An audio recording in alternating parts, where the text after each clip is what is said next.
Fernando Santos Albite. 2 horas tuvieron tanto los dos interpelantes, la asambleísta Nicole Saca, quien hizo uso de la mayor parte de la intervención, y en el resto complementó esta información el asambleísta Adrián Castro. Y en este instante ya entra al Pleno de la Asamblea Nacional el exministro de Energía y Minas, Fernando Santos Albite. Le corresponden 3 horas. Así lo determina la ley, 3 horas para su defensa, su exposición que la hará ante el Pleno de la Asamblea Nacional. El exministro de Energía y Minas en este momento saluda con el presidente de la Asamblea Nacional, ya se dirige al atril, y una vez que empiece a hablar corren estas 3 horas que determina la ley orgánica, la función legislativa, para exponer sus argumentos de defensa ante el Pleno de la Asamblea Nacional. Estamos en el desarrollo de la sesión 919 del Pleno de la Asamblea Nacional, en el desarrollo del juicio político al exministro de Energía y Minas, Fernando Santos Albite. Vamos a escuchar entonces la intervención del exfuncionario. Rogamos tomar asiento, por favor.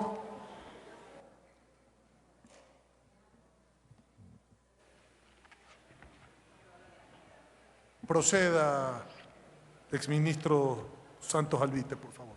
Muchas gracias, señor presidente. En primer lugar, mi saludo a usted y a todos los honorables legisladores.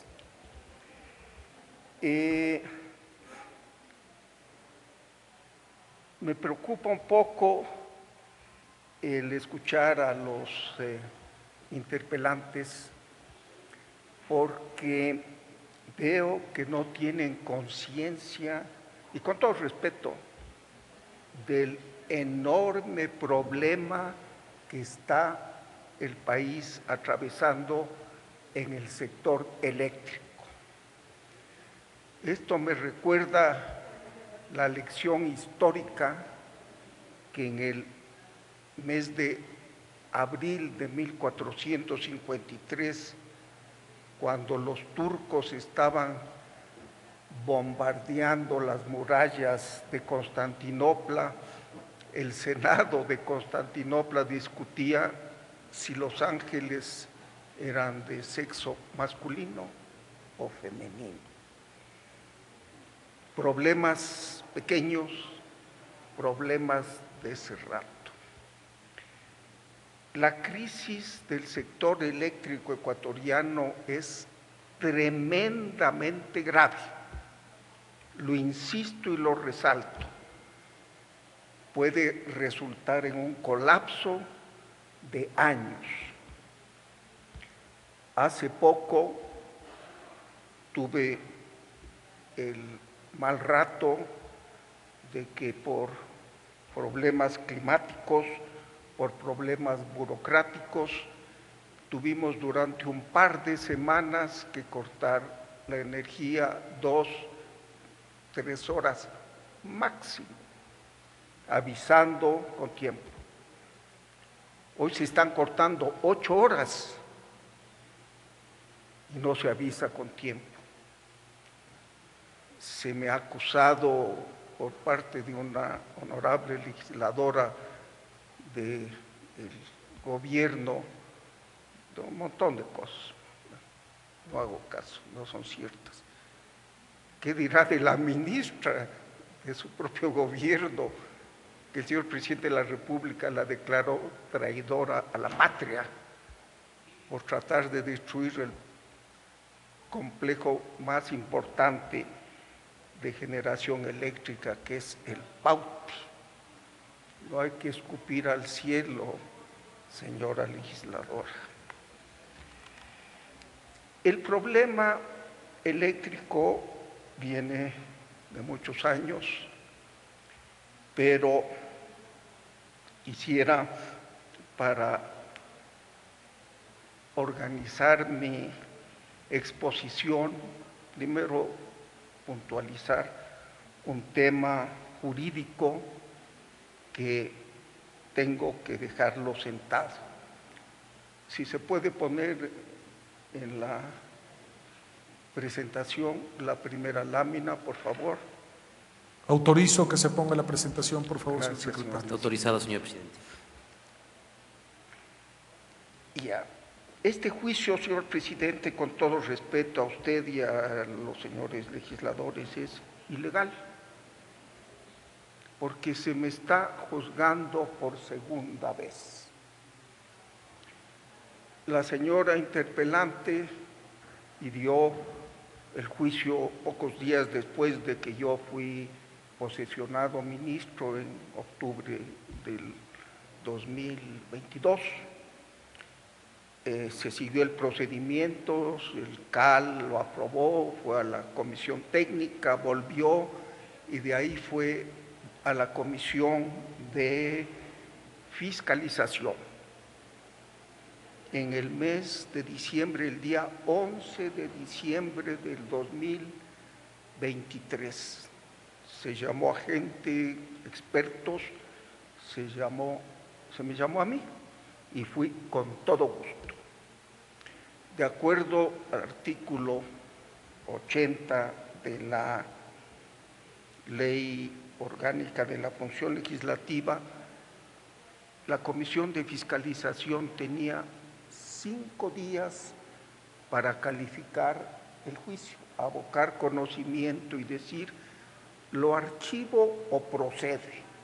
Procede quiere decir, lo mando a la legislatura para su conocimiento. No quiero entrar en razones, es la decisión de la comisión. Votó la comisión y dice, ahí está el boletín 003 de 11 de diciembre, Comisión de Fiscalización, dice, en este contexto, en cumplimiento de la Constitución y la ley, el día de hoy se abocó conocimiento del juicio político en contra de Fernando Santos Albite, el mismo que no fue calificado, pese al voto favorable de los asambleístas Sofía Espín, Ronald González, Lenín Barreto y Pamela Aguirre, y el voto en contra de Luis Alvarado, Ramón Vela, César Umiquinga, Adriana García y Denis Garcés. No fue calificado, se archivó. Si me permite, señor presidente, la próxima lámina, que es inclusive más ilustrativa, la señora Pamela Aguirre, a quien rindo mis respetos, fue muy cordial en la presidencia, dice, la asambleísta Pamela Aguirre, presidenta de la Comisión de Fiscalización AN, explica que una vez recibidos los expedientes de los juicios políticos represados, mañana la comisión sesionará para tratar estos trámites. Sobre la solicitud de juicio político al exministro de Energía, Fernando Santos Albite, la asambleísta dice que este proceso se cayó tras no haber sido calificado. Es decir, el proceso se archivó. Y de acuerdo a la Constitución de la República, que tenemos todos que respetar, legisladores y ciudadanos de a pie, nadie puede ser juzgado más de una vez por la misma causa y materia. Mi proceso en contra se lo archivó y ahí terminó. De pronto, al año próximo, en enero, de la chistera del mago se lo sacó de nuevo. No se puede revivir algo jurídicamente terminado. Entonces es ilegal, anticonstitucional y por lo tanto yo sabré ejercer mis derechos en el foro correspondiente y en el momento correspondiente. Pero no estoy aquí obligado legalmente, pero sí moralmente, señor presidente. Por eso estoy aquí. Yo he tenido el honor de ser 2 veces ministro de Energía, con 2 presidentes a quien admiro, respeto, 2 patriotas, el ingeniero León Febres Cordero y el señor Guillermo Lazo Mendoza, a quienes serví de ministro con todo el calor, con todo el entusiasmo de hacerlo mejor. Y aprendí mucho de ellos, son patriotas, la historia los juzgará, los pondré en su sitio, y traté un granito de arena en ayudarles en sus funciones. Bien, estando aquí moralmente nada más obligado, y lo hago con todo gusto, voy a entrar en materia. Si usted permite, señor presidente, son pocas láminas, pero para ilustrar un poquito mejor mi exposición, si se puede poner la próxima. Bien, el ministro de Energía es quien dirige el sector energético, el que dicta las políticas, pero no es el que ejecuta las políticas. Para eso hay las empresas eléctricas. Se ha dicho que yo no he hecho el mantenimiento de las plantas eléctricas, como si fuera función del ministro coger esos chisguetes que había antes de aceite 3 en 1 e ir de planta en planta. Cada empresa eléctrica es dueña de sus activos. A ellos les toca cada máquina, cada generador, cada turbina tiene unas horas de mantenimiento que es responsabilidad de cada jefe de unidad y de la empresa el mantenimiento. El ministro ni conoce de los periodos de mantenimiento. Si yo fuera a llamar a la empresa Quito a decirle, vea, la unidad 5 de Termopichincha no le haga el mantenimiento, ¿qué me contestan? Ministro, no beba. ¿Cómo nos puede decir una cosa así? Si esta es responsabilidad nuestra, usted no tiene nada que ver aquí. Estas son empresas autónomas. Yo pasé el invierno 22-23. Ya comenzó el invierno. Gracias a Colombia. Colombia nos dio 400 megavatios, 450, que es la capacidad total de la línea, y no hubo problema. Para el invierno 23-24, que es el que nos está congregando, ya se vio la necesidad de tener energía adicional. Se hizo una sesión en el ministerio y se encargó a las autoridades competentes que consigan esa energía adicional. No era cuestión del ministro. La señora interpelante ha leído varias cartas en las que se hablaba de la necesidad de esta energía adicional. Ninguna de ellas está dirigida a mí, ninguna. A los viceministros, al gerente del SELEC, al señor gerente del SENACE, porque no me tocaba a mí el contratar la energía. Primero, el ministerio tiene un presupuesto de $9 millones para la burocracia. ¿De dónde voy a sacar para contratar 465 megavatios y 50 millones de pies cúbicos de gas natural para la planta Machala, de la cual hablaremos con un poquito de detalle? No va a sacar de mi bolsillo. Eso es cuestión de las empresas eléctricas. Entonces, en la carta de SELEC de 7 de mayo del 2023, SELEC en tiempos anteriores se le pasó a Cuenca porque el Paute, que es la principal unidad de generación está en el Azuay, y era bien, pero sigue funcionando en Quito.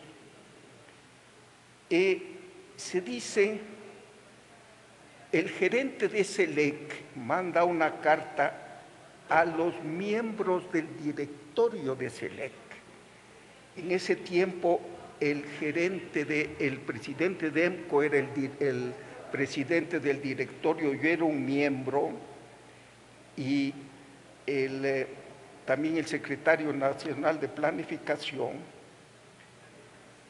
en la cual le dicen, sí, hay que contratar 465 megavatios, hay que hacer mantenimiento, hay que contratar el gas. En resumen, las acciones recomendadas y con el son que caen en el ámbito de la responsabilidad de SELEC son las siguientes: provisión de la energía adicional, el reemplazo de tales plantas y el gas. Ahí está la carta, para que la lean, señores legisladores. Es responsabilidad del SELEC. Les doy otro ejemplo. El señor ministro encargado, ingeniero Luque, que tiene pocos días, ¿qué hizo ante semejante estiaje y ante semejante problema que tenemos? No fue a comprar un generador. Declaró en emergencia el sector eléctrico y le pidió a la SELEC, Corporación Ecuatoriana Eléctrica, que contrate la energía adicional. Lo mismo que hice yo, exactamente lo mismo. ¿Qué pasó? Por problemas burocráticos, la SELEC se enredó, tengo que reconocerlo, que no tenía el presupuesto y que había problemas en los permisos ambientales para las plantas emergentes. ¿Por qué? Había que traer generación adicional de 465 megavatios. Esto cuesta $40 millones mensuales. Durante 5 meses eran 200 millones. Y la SELEC, el gerente de SELEC, el ingeniero Gonzalo Uquillas, en su tiempo un gran funcionario, quiero reconocerlo, me dijo: ministro, yo tengo estatutos que me dicen que antes de llamar a una licitación, yo necesito la partida presupuestaria. Yo necesito en mi cuenta los 400 millones de dólares. Y los interesados, porque se hizo un sondeo, dijeron: Ecuador es un país con problemas financieros. Aquí no se paga la electricidad. El caso de Termomachala, hago un paréntesis, cuando era de propiedad de la compañía americana EDC, generó durante 2 años y el Estado no le pagó. Tuvo que irse por 80 millones de dólares a arbitraje. Entonces, en todo el mundo se conoce que el fisco ecuatoriano, que tiene un déficit crónico de 10.000 millones cada año para cuadrar el presupuesto y 80.000 millones de deuda externa, no es un buen pagador. Entonces, el SELEC no hizo la licitación porque el Ministerio de Finanzas no tenía la plata. Y no es mala voluntad, no había dinero disponible para guardar 450 millones y que se pague a la posible generación eléctrica. Ante esa demora, ¿qué hice? Les llamé a los distribuidores, a la empresa Quito, a la empresa del Austro, a la empresa de La Tacunga, a la empresa de Riobamba, y les dije: hagan un pool hagan un pool y ustedes contraten esta energía adicional de la recaudación que ustedes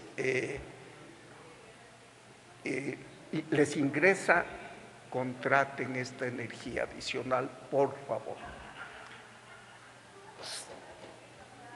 Los trámites burocráticos son eternos. ¿Por qué decreté la emergencia? Lo mismo que ha hecho el ministro Luque en buena hora, para acelerar los trámites. Porque si no, usted va al ¿cómo se llama?, Cercop, y se pasa 3 años para comprar un foco que en una empresa privada se compra en 30 minutos. Por eso declaré la emergencia. Quedó esta licitación manejada por la empresa eléctrica Quito, que es la empresa más seria del país y más solvente, y tiene directorio de varias instituciones, la alcaldía, concejalía, el ministerio, muy representativa. El día 23 de noviembre de el año pasado, cuando cambió el gobierno, se declaró desierta. Entonces, ¿cuál es la responsabilidad del ministro? Pedí a las empresas eléctricas que su función, contraten la energía adicional. Se necesita 465 megavatios, se necesitaba en ese tiempo, y algo de Machala, vamos a hablar algo de Machala. Bueno, no lo hicieron. Se me acusa también que no se ha hecho mantenimientos previos al estiaje. Por favor, si puedo cambiar perfecto. Aquí está los mantenimientos. Hay un error, es a noviembre del 2024. La indisponibilidad del parque de generación a agosto 23 estaba en 1.300, a noviembre se recuperaron 700 y estaba en 800. El parque, y hoy ha cambiado mucho el parque de generación. Vamos a ver con un poquito de detalle más adelante. Si puede pasar, por favor, la otra lámina. Por favor, ¿me ayudan pasando la otra lámina?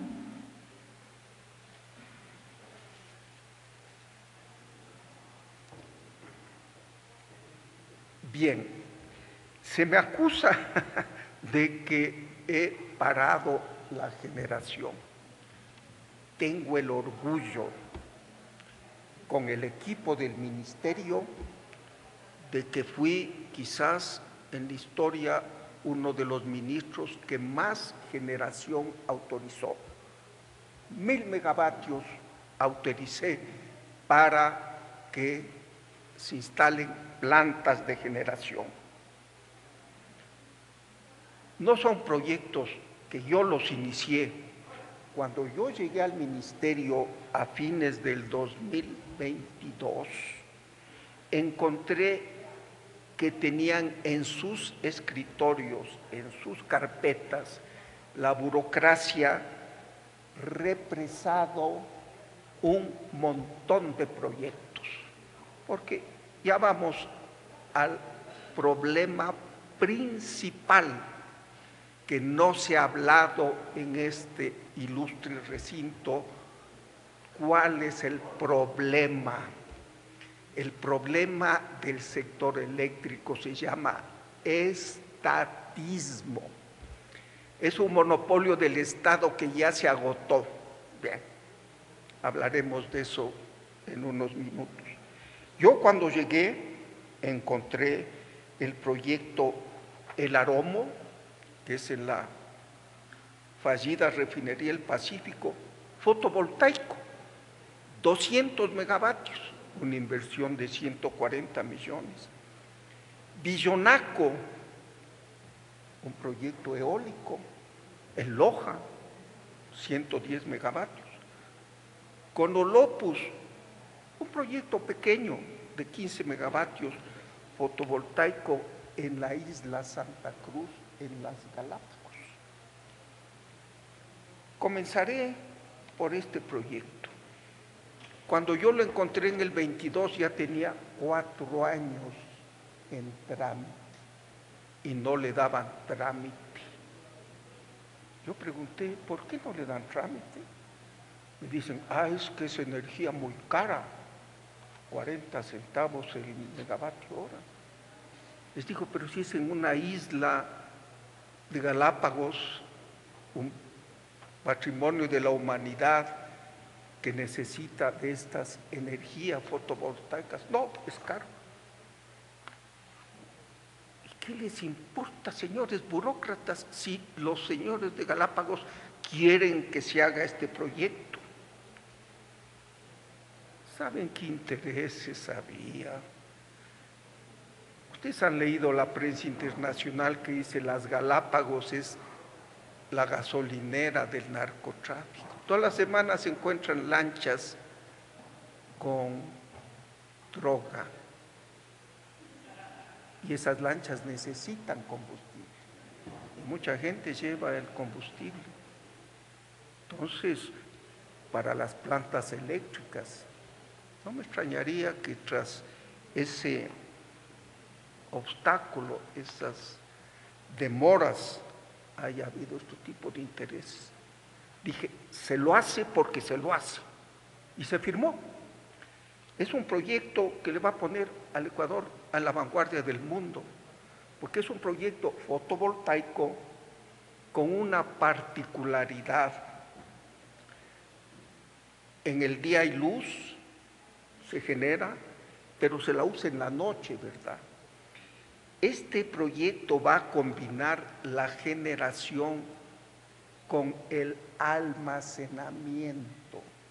Es un proyecto entre una compañía francesa pionera en plantas fotovoltaicas y Tesla, la famosa compañía de baterías.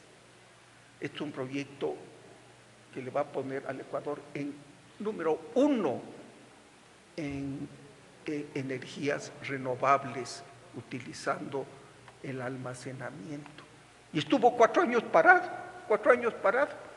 Llegué yo y se hace. El aroma, 200 megavatios. El temor, claro, ahí sí va a ser la refinería del Pacífico.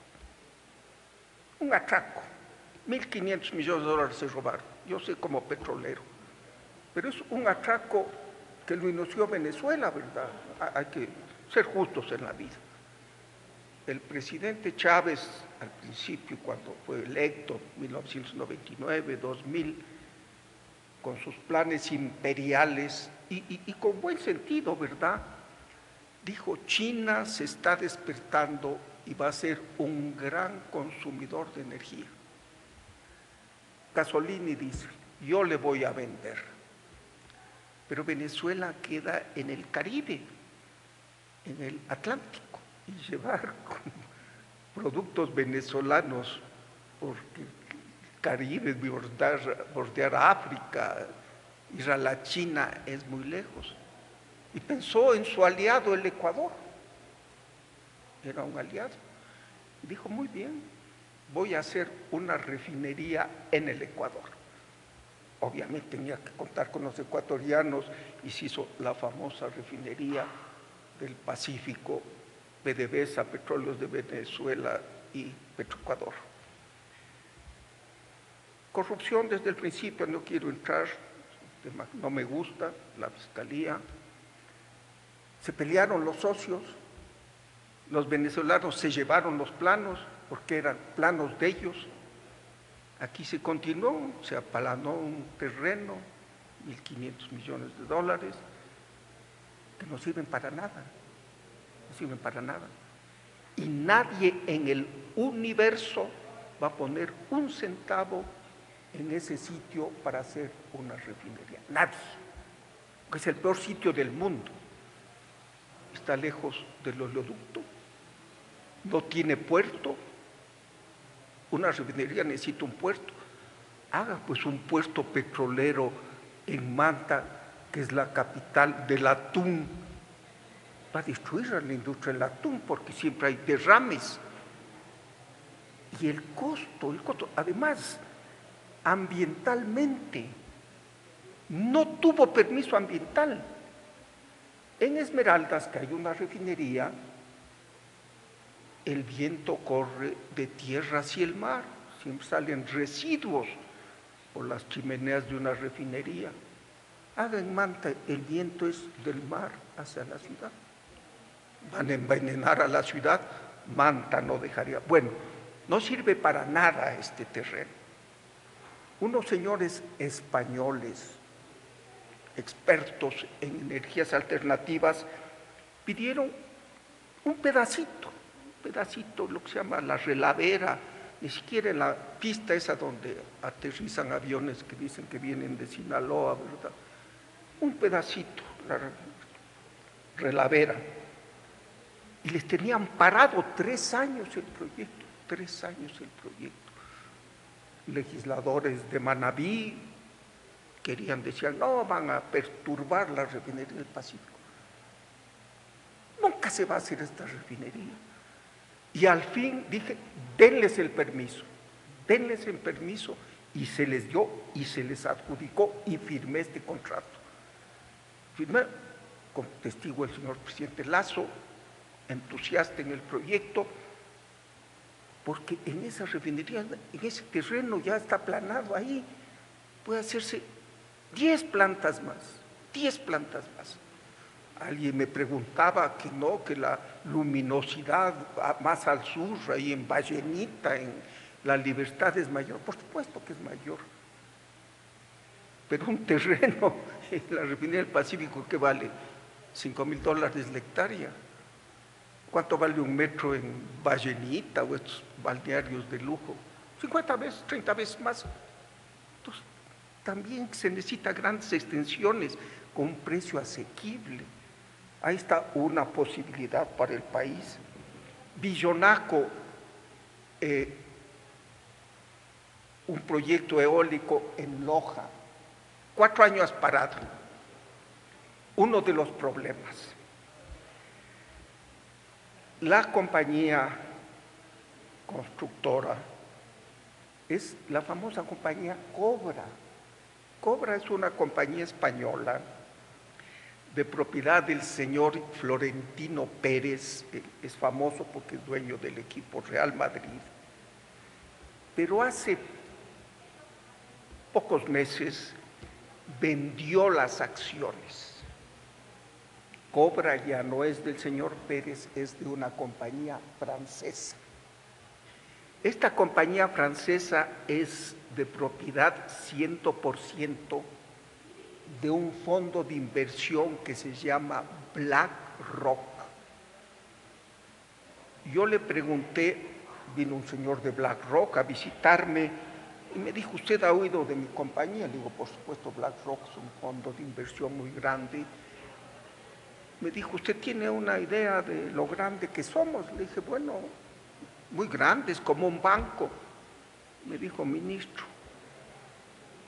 sume los capitales de los 3 más grandes bancos del mundo, Citibank, Wells Fargo, Chase Manhattan, súmeles y multiplíqueles por 2. Ese es mi capital. Y esta compañía quisiera extenderse, le había dicho, ya ministro, amigo, 100 megavatios para nosotros no es nada, pero queremos estar en el Ecuador. ¿Y sabe por qué le tenían parado 2 años y medio, 3 años? No, es que es inconcebible. Ellos pedían, porque hay condiciones precedentes, ¿verdad?, antes de que comience la fecha de construcción, porque son contratos que tienen una fecha de construcción y una fecha de terminación determinada. Pero quizás, antes que nada, quiero decir que todos y cada uno de estos proyectos son con plata privada, inversión extranjera privada. Aquí no hay un centavo del Estado en riesgo, un centavo. Si les va mal, Dios quiera que no les va mal a ellos. Bien, me decía el señor de Villonaco, ¿verdad? Le estamos explicando a la persona y burócrata que manejaba que no podemos instalar el poste donde van las aspas en tiempo de verano, porque hay mucho viento y tratamos de parar el poste y se puede caer. Queremos una extensión. El burócrata no. Asimilaba el hecho, me decía, ministro, es como, porque le digo, oiga, ¿por qué se opone? Es como en una hidroeléctrica, si hay agua se genera, si no hay agua no se genera. Digo, esto es un problema diferente. Bueno, al fin se adjudicó este proyecto. Repito, yo no los inicié, los terminé. Había un bloque de 500 megavatios, 10 pequeñas centrales eólicas, hidráulicas, fotovoltaicas, todas paradas, todas paradas.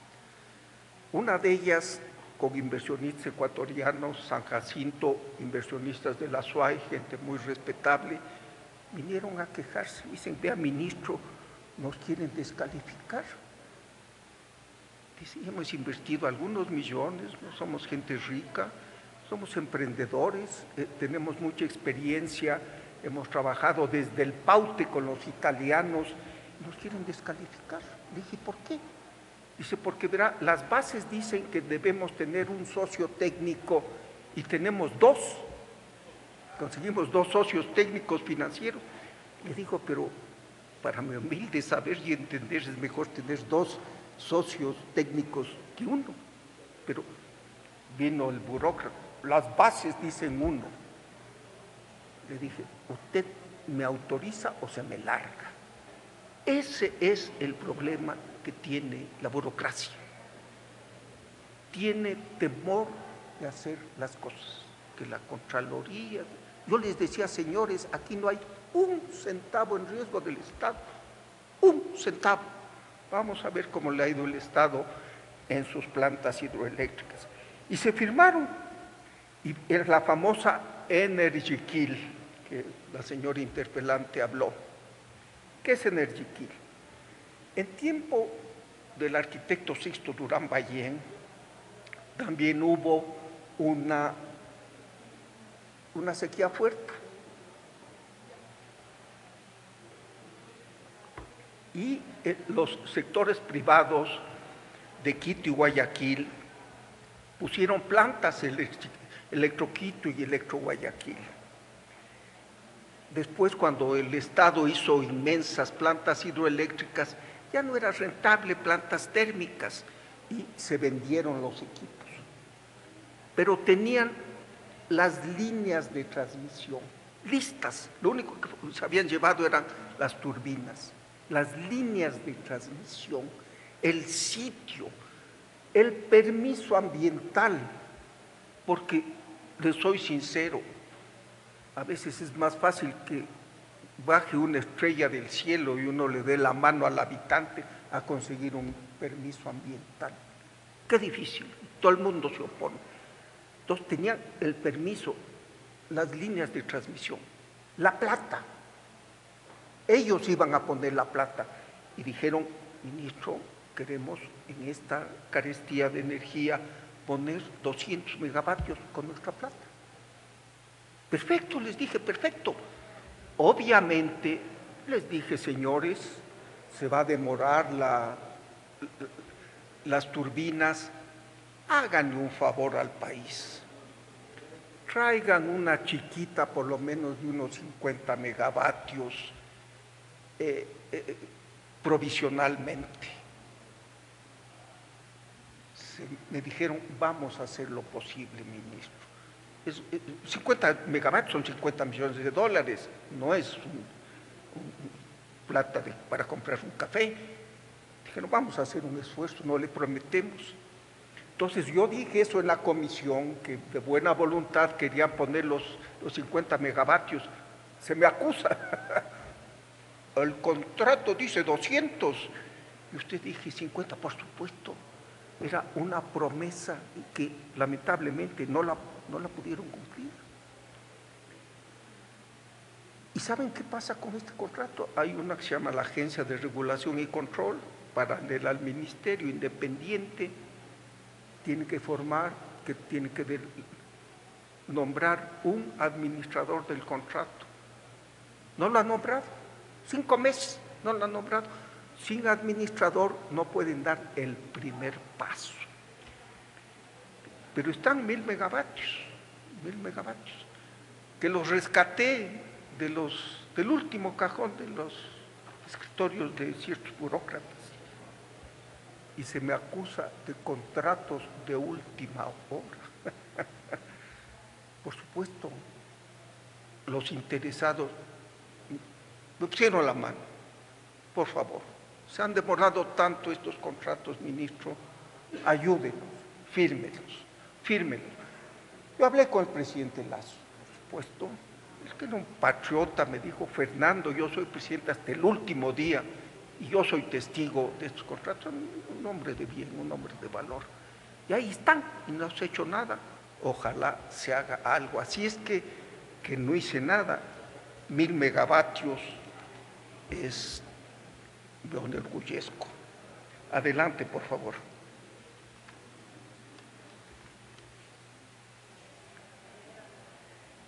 Ya repito, cuando SELEC no pudo firmar los 465 megavatios,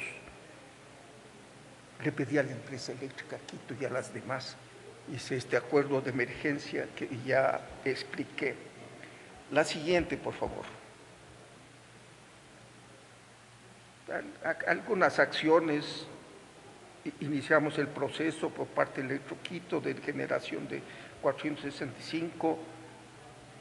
Hablamos con Colombia. Quiero detenerme un par de minutos.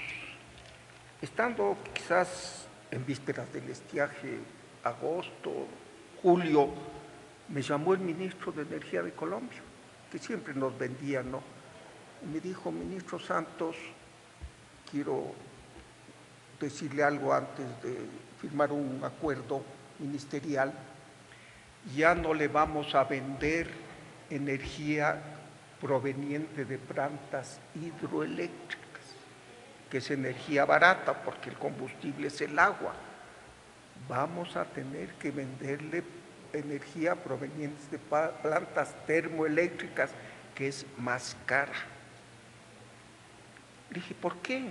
Me dijo, 2 razones. Primero, estamos bajando el nivel de los embalses, ya comenzó la sequía. Y en Colombia, a diferencia del Ecuador, los embalses son tan grandes que el 30% de los peces que consume Colombia vienen de los estanques hidroeléctricos. Los usan como criaderos, truchas, bagres, no sé qué pescado. Me dijo, estamos no solo pendiendo en riesgo, señor ministro, la generación colombiana, sino el problema alimentario. ¿Qué le puedo decir? Y obviamente aprovecharon para cortarnos el suministro.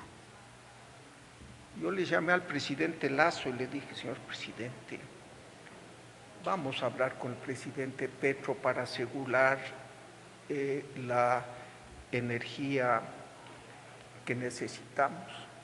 El presidente Lasso, que no tenía nada que ver, eso era cuestión ministerial, pero con ese espíritu de arreglar los problemas, dijo, Fernando, vamos, yo voy.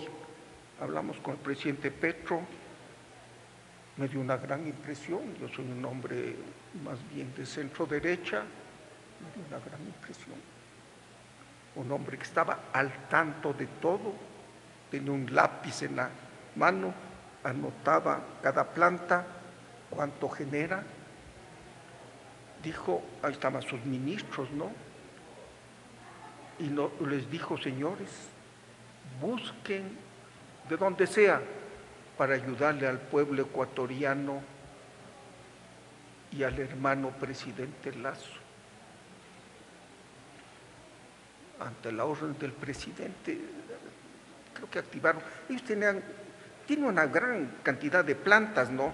Especialmente ellos usan gas. Gas es un buen combustible. Ya vamos a hablar del gas de Machala que se ha hablado aquí, se ha mencionado. Y con gran generosidad el presidente Petro dijo, hermanos ecuatorianos, les doy 450 megavatios. Y eso nos ha salvado. Lamentablemente esa puerta se ha cerrado con doble llave, como dicen los españoles, por las razones de que Colombia necesita para su propia generación, y yo añadiría por el problema político internacional. Una pena, una pena. Termoesmeraldas. En tiempo mío se habilitó Termoesmeraldas. ¿Qué pasó con Termoesmeraldas? Qué lindo que es decir, se demoraron en Termoesmeraldas. Termoesmeraldas se dañó, explotó una turbina. Todos los bienes del Estado están asegurados. Entonces, ¿quién tenía que reparar Termoesmeraldas? La compañía de seguros. Uno no puede entrar a reparar sin que la compañía de seguros diga, sí, autorizo. El técnico primero tiene que analizar el daño y la compañía de seguros desconoce. Ahí está. Todos los bienes del Estado estuvieron asegurados por la compañía Sucre. Famosa en los Estados Unidos en juicios. Pagaron coimas, el señor Rivas, no sé cuánto, estuvo preso, acaba de salir, salió de la cárcel para declarar contra el señor Paul. Todas son muy serias, muchas, esta Sucre fue una tarea de rateros, el presidente Lazo ya la disolvió, pero obviamente seguían las pólizas. ¿Cómo? No, decían no, fue un error de un operador. Los señores de Selec decían, no, fue un daño fortuito. Y un daño causado por el operador no paga la compañía de seguros. Entonces fue un lío, cosa que yo tuve que decirle al ingeniero Uquillas, al gerente de Selec, vea, dígales que les va a quitar mañana el seguro si no le autorizan inmediatamente la reparación. Y se reparó, y ahí está 100 megavatios. Lo de Machala quisiera dejar para después. Por favor, si cambiamos Bien, ¿qué está pasando? Porque ya pasó, ya el pasado de llorar sobre la leche derramada no se puede hacer. Tuvimos 4 o 5 semanas en mi tiempo de apagones, aquí vamos a tener meses de apagones y el triple o el cuádruple, bueno, no importa. Pero ¿cuál es la situación actual del país? ¿Cómo salimos? Porque ¿por qué estamos en este problema y cómo salimos? Porque no es solo ver el pasado, sino sacar lecciones. La demanda en el país comenzó a ser un país pobre, comenzó a crecer enormemente. Hoy está en 5.000 megavatios hora en abril del 2024, hace pocos días. 5.000 megavatios hora. Cuando yo comencé el ministerio, me trajo un reporte porque el SENACE, que es el que maneja oferta y demanda, me dice, vea cómo ha crecido 3.800 megavatios, ministro. Yo le llamé de demanda, le llamé al presidente, oiga, presidente, el país está creciendo. Hoy estamos en 5.000 megavatios, es bastantísimo. Hay que hacer frente a 5.000 megavatios hora. ¿Cuál es la oferta? Por favor, la próxima lámina. Tenemos una capacidad instalada hidroeléctrica de 5.100 megavatios.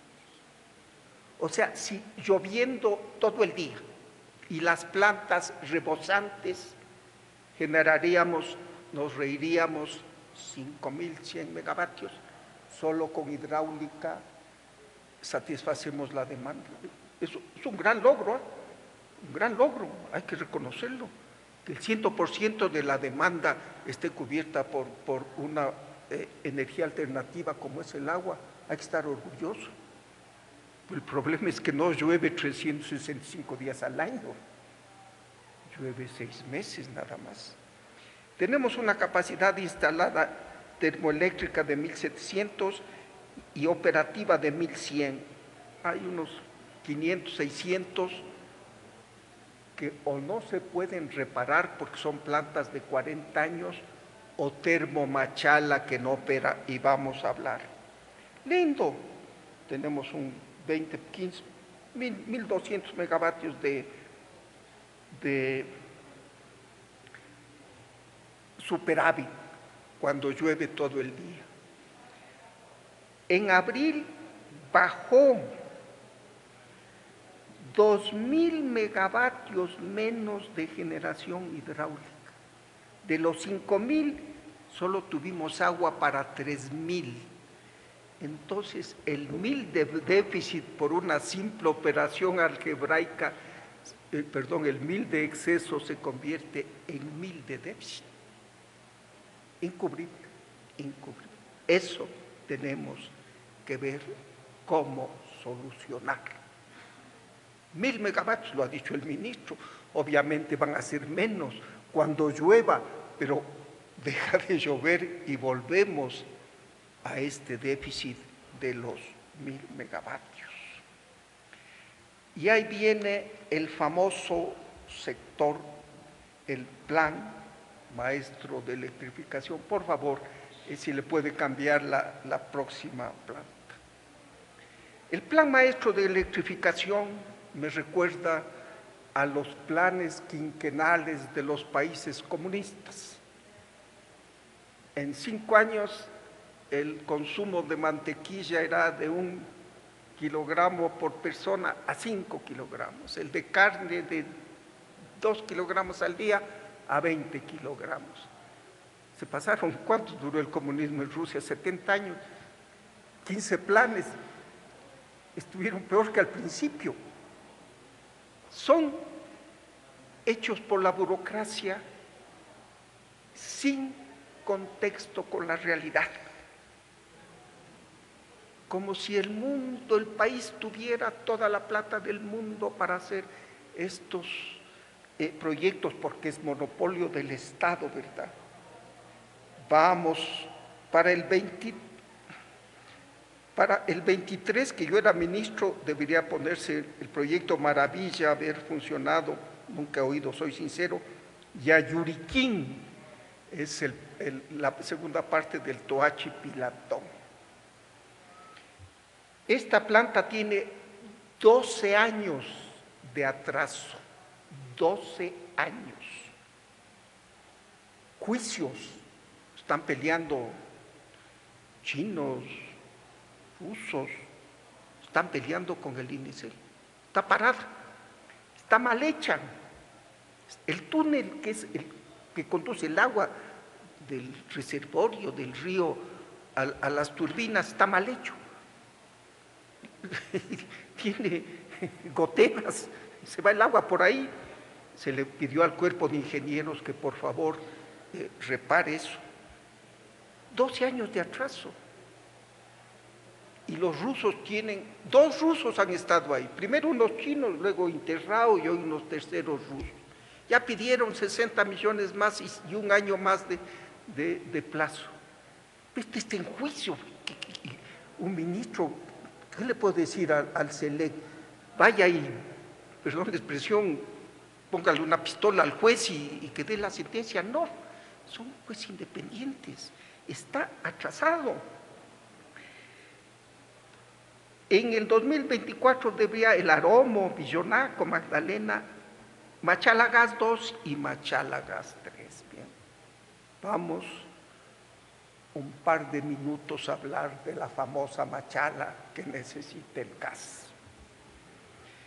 Machala, Termomachala, fue hecha, bueno, en tiempos del arquitecto Sixto Durán Ballén, se sacó a licitación el campo Amistad. El campo Amistad es un campo con gas en el Golfo, frente al Oro, en el Golfo de Guayaquil, en la parte del Oro. Es el único campo de gas del Ecuador. Todo el resto, el oriente, es petróleo. Se descubrió este campo de gas.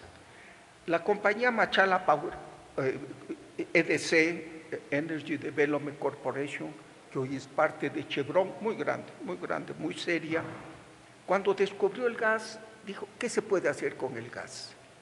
El gas se le puede usar como combustible, ¿verdad? En Europa, en los Estados Unidos, usted tiene cañerías y usa gas. Se puede hacer fertilizantes, es la materia prima para los fertilizantes, pero necesita cantidades inmensas. Encontró el equivalente de como 15, 20 mil barriles por día en gas, comparando con petróleo. El Oriente produce 500 mil, o sea, un campo chiquito. Pero esta compañía, con buen juicio, dijo, voy a poner una planta eléctrica para ese gas, quemarlo y mover las turbinas. Y puso la planta de Termomachala.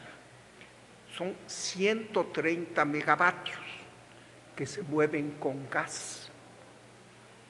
El gas, como todo recurso natural no renovable, ha ido disminuyendo en la cantidad, porque a medida que se extrae queda menos y ya no hay para esas mover los 130 megavatios. En un gobierno anterior dijeron, el campo Amistad es la Arabia Saudita del gas.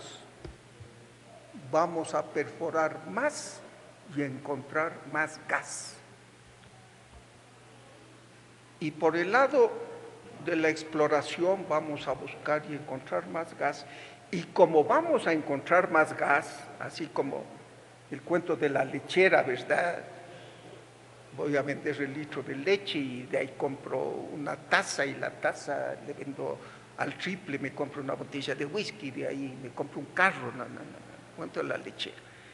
Dijeron, vamos a encontrar más gas y vamos a tener que duplicar la capacidad de la planta para usar ese gas que vamos a encontrar. Contrataron una plataforma de perforación, porque en el mar se usan plataformas que son carísimas. Perforar en tierra en el oriente un pozo de petróleo cuesta 5 millones.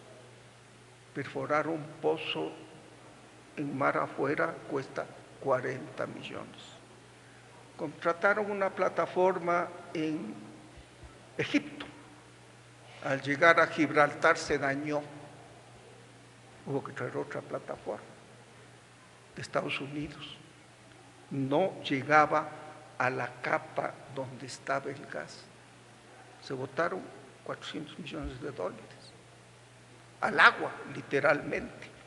Pero como son vivos, también al mismo tiempo y en paralelo, compraron 2 turbinas más, una de 70 y otra de 110 megavatios, o sea, 180 megavatios para ampliar a los 130 que tenía, llegar a 310 en la famosa planta de Machala Power y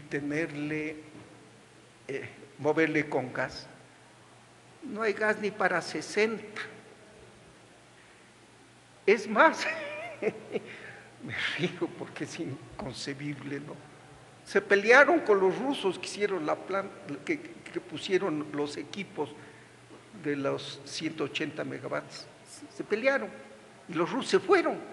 y ahí está oxidándose los 180 megavatios. El equipo que se llama de ciclo combinado, en Bajo Alto se llama el sitio, ahí está botado. Y eso quieren, señor interpelante, que se traiga el gas. Primero hay que poner en funcionamiento estos 180 megavatios para tener 310. La mitad de esos equipos están dañados, me dijo alguien, no sirven para nada, están 10, 6, 7 años botados. Muy bien, con todo hicimos una licitación, la hizo Petroecuador para traer el gas. Nos dijeron, perfecto, muy bien. Les cuesta $200 millones. Las instalaciones, porque hay que hacer en Puerto Bolívar una instalación para recibir el gas. Hay que hacer un gasoducto a la planta, y como el gas viene licuado, porque por volumen se le licúa, y alguien me decía, un gas para llenar este hemiciclo se lo puede poner en un vaso, porque está la compresión, por eso se mueve líquido y después se lo regasifica y se lo usa. Necesitamos regasificarlo, les cuesta 200 millones la instalación, más que la planta. Y para los 65 megavatios que no funcionan, primero les dije, vean si los 170 que están botados en el mar, pudriéndose, sirven. Ahí se enteraron que no, que se lee de quién es responsabilidad. Además nos dijeron, señores, le dijeron a Petroecuador, no a mí, no. El gas es un negocio de volumen.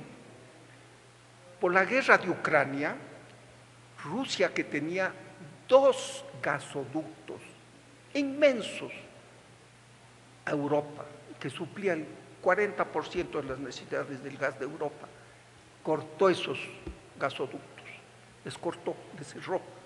Nord Stream 1, Nord Stream 2, ustedes han leído en la historia.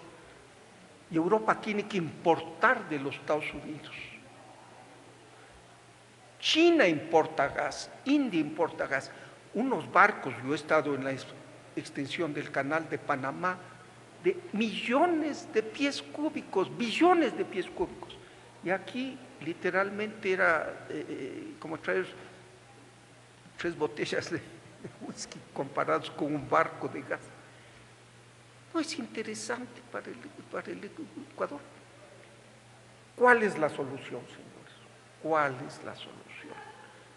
Hace años, año 2020, vino una compañía y dijo, señores, denme en concesión la planta de Machala. Yo me hago cargo con mi plata de recuperar esos 180 megavatios que se están oxidando, ponerles en funcionamiento y yo traigo el gas.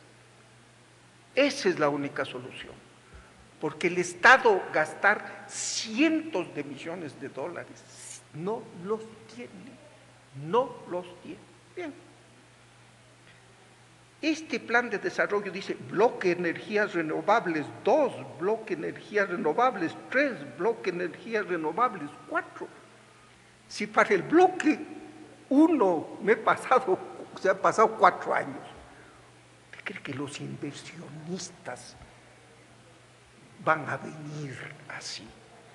¿Cuál es la triste realidad del Ecuador, señores? No tenemos el atractivo a la inversión extranjera. El 2023, el año pasado, cifras del Banco Central, el Ecuador recibió 400 millones de dólares en inversión extranjera. ¿Saben cuántos recibió el Perú? Que es el doble de la economía, el doble en habitantes. 10,000 millones de dólares. ¿Cómo atraemos la inversión extranjera? Porque el Estado no tiene un centavo. También se habló, como diciendo, alguien dijo que prometí Cardenillo y Santiago. Estos, Cardenillo y Santiago, son los pilares del futuro del país. Son los dos proyectos más grandes que van teóricamente a satisfacer las necesidades eléctricas por muchos años. Para usar una palabra suave, un adjetivo suave, los voy a llamar quiméricos, para usar una palabra suave. ¿Qué es el Cardenillo? Genera 600 megavatios. Es parte del sistema Paute. Usted tiene primero la represa Mazar, y ahí tiene Paute Molino, baja el agua y genera en Paute Molino, baja el agua y genera en Sopladora, y ahí el cuarto escalón sería Cardenillo, el cuarto escalón de la generación en cascada del Paute. Y si no hay agua en la primera, va a haber para la cuarta. Está en la misma cuenca donde no llueve 6 meses. ¿Quién va a invertir para tener 3 o 4 meses operando eso? ¿Cuánto vale? 700, 800 millones. Y había un problema muy serio, quizás ahorita lo trato, de la tarifa. La tarifa era la mitad de lo que debía cobrarse. Pero tengo que reconocer que en esta ley no apagones, que más bien debería llamarse ley por apagones, pues tiene un rescatable artículo que dice que se puede, en la tarifa se puede cobrar la inversión, porque antes solo la tarifa anterior, y sí sigue vigente, solo cubre operación y mantenimiento, no amortización de la inversión. El Estado puede regalar la plata de una planta, pero un privado no. Con la nueva ley sí se podría hacer Cardenillo, pero ¿quién va a invertir en Cardenillo si los 3 escalones anteriores del Paute se quedan sin agua? ¿Quién va a invertir? ¿Sabe cuánto dura además la construcción? 8 años. 8 años. Y de ahí viene el Santiago, el proyecto más grande del país. Aquí se pone 2.400 megavatios. Problema, en la misma cuenca oriental, no llueve, no lloverá en el Santiago. Segundo problema, es una presa inmensa que impediría el paso de los peces en toda la cuenca del Santiago, y a miles de personas les haría vegetarianos, no tendrían peces para comer. Ambientalmente es un riesgo, un problema monstruoso. Y ustedes saben que los organismos internacionales, quien presta dinero, el proyecto tiene que ser rentable y el proyecto tiene que ser ambientalmente aceptable. Antes daban la plata para cualquier proyecto, hoy todo prestamista exige que el proyecto sea ambientalmente íntegro e impecable. ¿Se van a hacer estos dos? Ojalá, ojalá. Aquí están para el 2030, ojalá. Y hasta eso, como decía el señor Bucaram, y hasta eso, de aquí al 2030 faltan 6 años. ¿Qué hacemos? ¿Qué hacemos? Una breve historia del sector eléctrico ecuatoriano, señores legisladores, ustedes la conocen mejor que yo, pero vale la pena repetirla. El país tenía poca electricidad. Guayaquil tenía una empresa eléctrica, Emelec, la famosa, hasta dejó un gran equipo de fútbol, tenían energía, Aquí en Quito andábamos con la Quito, que apagones. Yo iba a Guayaquil, donde mis primos de vacaciones, todo era iluminado. Venía a Quito a hacer el deber hasta las 4 de la tarde antes de que me apaguen la luz. Era un país pobre. Cuando surge el petróleo en 1972, quizás, perdón, voy a hacer retrasarme un poquito antes de entrar a esta que era mi conclusión. Tenemos la famosa planta eléctrica del Coca-Codo Sinclair. 1.500 megavatios de capacidad nominal, da 1.200 normalmente. Cuando yo era viceministro en tiempo del ingeniero Félix Cordero, presidí el INESEL, se estudió este proyecto.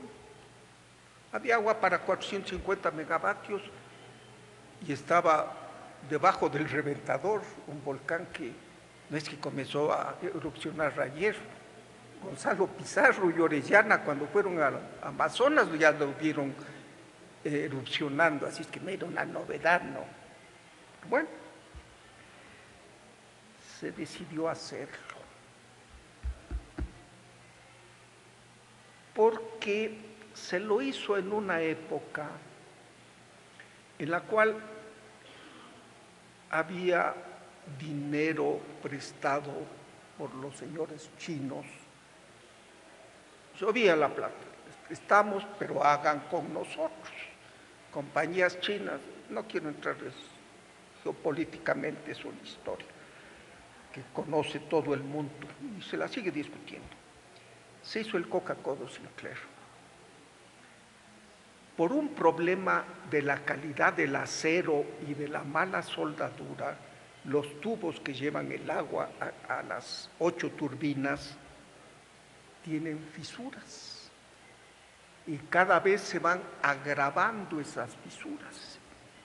La última vez que se contaron estaban en 71.000 fisuras. La última vez se contaron, hace algunos meses. Y no solo eso es un problema interno que puede dañarse la planta, ¿no? Otros dicen que no, que son reparables. Al hacerse la planta, coincidencialmente los geólogos discutirán estos 50 años, se alteró el curso de los ríos de la zona y la cascada San Rafael, que quedaba a 15 kilómetros, desapareció, se fue el agua. Y comenzó una erosión regresiva. La erosión normalmente es aguas abajo, ¿verdad? El río va comiéndose las laderas de las riberas, el flujo del agua, la fuerza del agua. Esta es erosión regresiva. Las laderas se van desmoronando hacia el nacimiento del río. Es un fenómeno nunca visto, nunca visto. Comenzó a principios del 2020, entre la cascada y la toma de agua del Coca, 17 kilómetros. En 7 meses fueron 7 kilómetros. Y se paró en una roca. Está ahí moviéndose 100 metros, 200 metros. Los geólogos dicen, se va esa roca y se desmoronan todas las laderas del nacimiento del río Coca. Y el caudaloso Coca se convertiría en un plácido lago y no habría agua, suficiente potencia para mover las turbinas. No solo eso, como las laderas caen dentro del río, usted tiene la planta, entre el agua, genera y sale el agua. Se hace una montaña en el desaguadero. ¿Y cómo saca el agua? Son 10 kilómetros, no puede dragar, hay que parar la planta. O sea, está amenazada interna y externamente. Y da 1.200, 1.100, está salvando al país, pero está amenazada. ¿Cuánto va a costar esto? ¿Repararla? ¿Protegerla? ¿1.000 millones? ¿1.200 millones? ¿Hacer un túnel, pasar el río a otro lado? ¿Tiene el Estado? ¿No tiene la técnica? Todos los periódicos del mundo han hablado, esta es la obra más cara y peor hecha por los chinos en el mundo. 4.000 millones costó con las líneas de transmisión.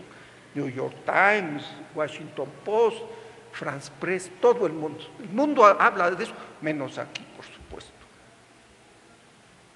Eso, ¿quién hizo esta obra?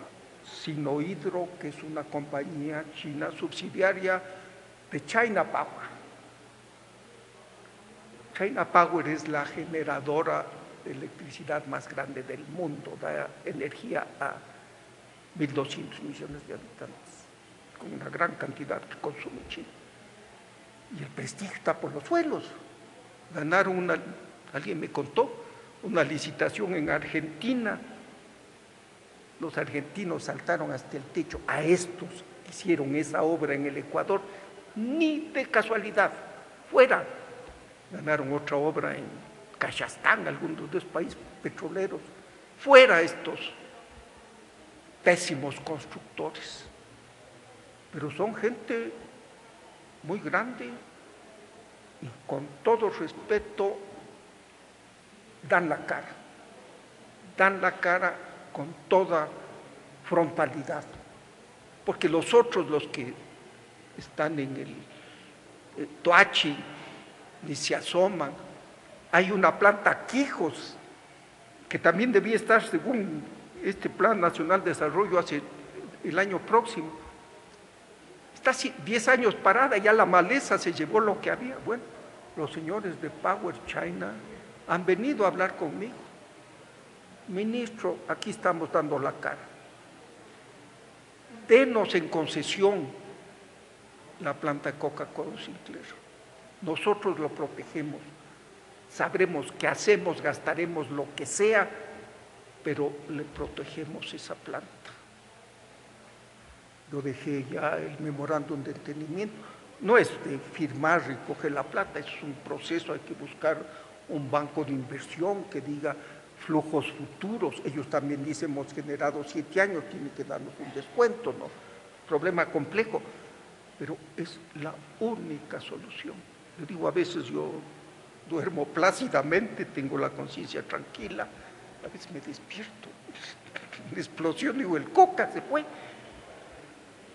De eso tenemos que hablar, del futuro. Cardenillo, ¿qué hacemos con Cardenillo? ¿Lo hacemos o no lo hacemos? Santiago, ¿es realizable o no? Estos son pequeños problemas, pero se va agravando porque la demanda sigue y no hay generación. ¿Por qué no hay generación? Vuelvo a donde me quedé. En el año 1972 surgió el petróleo y la dictadura militar de esa época dijo, ¿qué hacemos con esta bonanza, esta catarata de dinero que nos va a caer? Las regalías petroleras. Y las dividieron en 2 mitades. Una mitad para la defensa nacional. Estábamos en un problema con el Perú, que gracias a Dios se arregló, y había que robustecer a las Fuerzas Armadas para negociar en buena posición, ¿verdad? La mitad de las regalías del año 72 en adelante a las Fuerzas Armadas. Y la otra mitad, algo prioritario. ¿Qué decidió el gobierno militar? La electrificación. Las regalías fueron para electrificar el país y se creó el famoso INESEL, Instituto Ecuatoriano de Electrificación. Tenía plata, Se hizo el Paute, se hizo el Paute, se hizo el Agoyán, pero no tenía el Ecuador para una obra así. Fue al Banco Mundial, fue al BID, fue a los bancos europeos, suecos, que hicieron y financiaron el Agoyán, y San Francisco, que es paralelo. Estos prestamistas, el Banco Mundial, el BID, es su plata. Entonces vigilaban que cada centavito sea bien utilizado. Vino un presidente, cada quien tiene sus ideas políticas, mandó sacando a los del Banco Mundial, BID, IFM, no sé, trabajadores, cobran el 2% de interés por los préstamos imperialistas. ¿Y quién nos iba a prestar la plata? Los chinos. Cayeron los chinos. Una China antigua que comenzaba a ser potencia imperialista. Ellos mismos reconocen, el nuevo primer ministro lo metió a la cárcel, al anterior, ante el público. Todo el mundo vio, nació el Partido Comunista, dijo: usted representa al pasado ladrón, a la cárcel. Porque era una China que venía con un montón de plata, pero decía: que hagan mis empresas las obras. China Power, ellos, Sinohydro, China Water, todas tienen problemas, todas, ni una hizo bien las cosas. Y ya también China es una nueva China. Entonces necesitamos generación es generar electricidad, es lo que debemos meternos en la cabeza para el futuro, si no nos vamos a quedar sin energía. El Estado hacerlo, si hay un déficit crónico de 10.000 millones para cuadrar el presupuesto, debemos 60.000, 70.000 de deuda externa. ¿Qué debemos hacer? Si hay un sistema fracasado que durante 50 años no ha dado resultados, ¿cuál es la solución? Cambiar de sistema e ir a la empresa privada. El mundo está en una transición energética. Queremos irnos fuera de los combustibles fósiles que están causando el calentamiento global. Y hay trillones, subrayo la T, trillones de dólares en el mundo para proyectos de energías alternativas. Y el Ecuador es el sitio ideal. Es la mitad del mundo, aquí el sol es permanente. Tenemos viento, tenemos agua. Entonces, que el Estado se retire. Eso no he oído la discusión. Ese es el centro de la discusión. No que pague a Colombia 60 centavos por kilovatio hora. Colombia nos cobra el precio de la bolsa de ese día, y la ministra arrobo a quien debía darle, la señora interpelante, los consejos que me dio a mí, porque yo ya soy pasado, pago $1. Así es que eso no es el problema. El problema es el futuro. Abrirse al sector privado con reglas claras. La ley que aquí pasaron, con todo respeto del mundo, no atrae a nadie. El Ecuador es hostil a la inversión extranjera. Acaban de votarse 2 artículos, un artículo sobre el arbitraje, que no tiene importancia porque hay otros sistemas, pero es un indicativo, ¿verdad? Tenemos un Estado que es perro del hortelano, ni deja, ni tiene, ni deja ser. Entonces el futuro es muy incierto, muy incierto.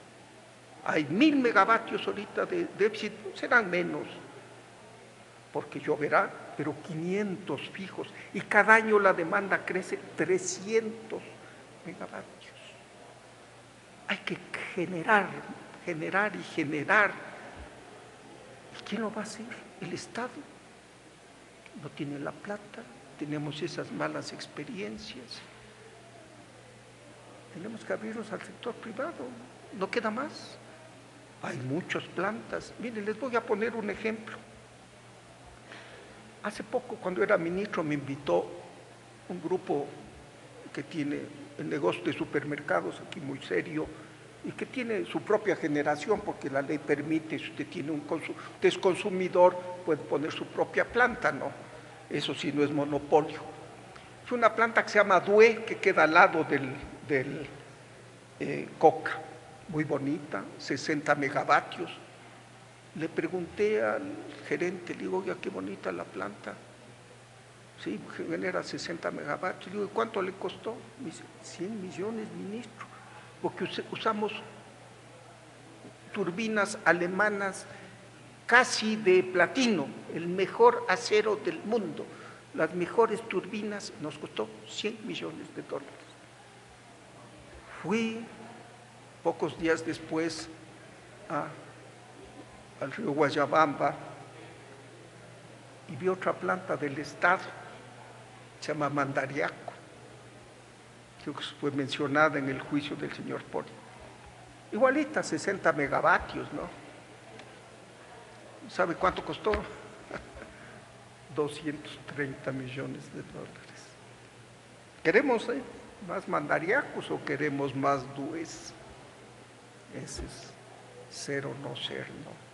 Así es que, repito, y gracias por, señor presidente, señores legisladores, por su atención. No quiero cansarles más, ha sido un día muy largo para ustedes y para mí, y dar esta explicación no me tocaba a mí, yo no soy el ministro, no es el encargado en generar, es el que hace las políticas. Se hicieron todo lo posible, no hubo dinero, no hubo los permisos ambientales, es la justificación que me dieron. La primera licitación, la segunda licitación de la empresa eléctrica Quito, la canceló la ministra nueva.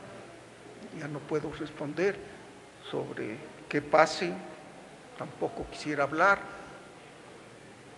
Lo de la actualidad, los programas, ustedes han invitado, leído en la prensa, a las nuevas autoridades, ellas darán su versión, pero sí quiero dejarles la inquietud de que el futuro es incierto y gravísimo si no mejoramos la generación eléctrica, y alguien tiene que pagar por esa inversión. Hay dos alternativas, el Estado o la empresa privada, no hay una mixta. Ustedes decidirán cuál es la mejor.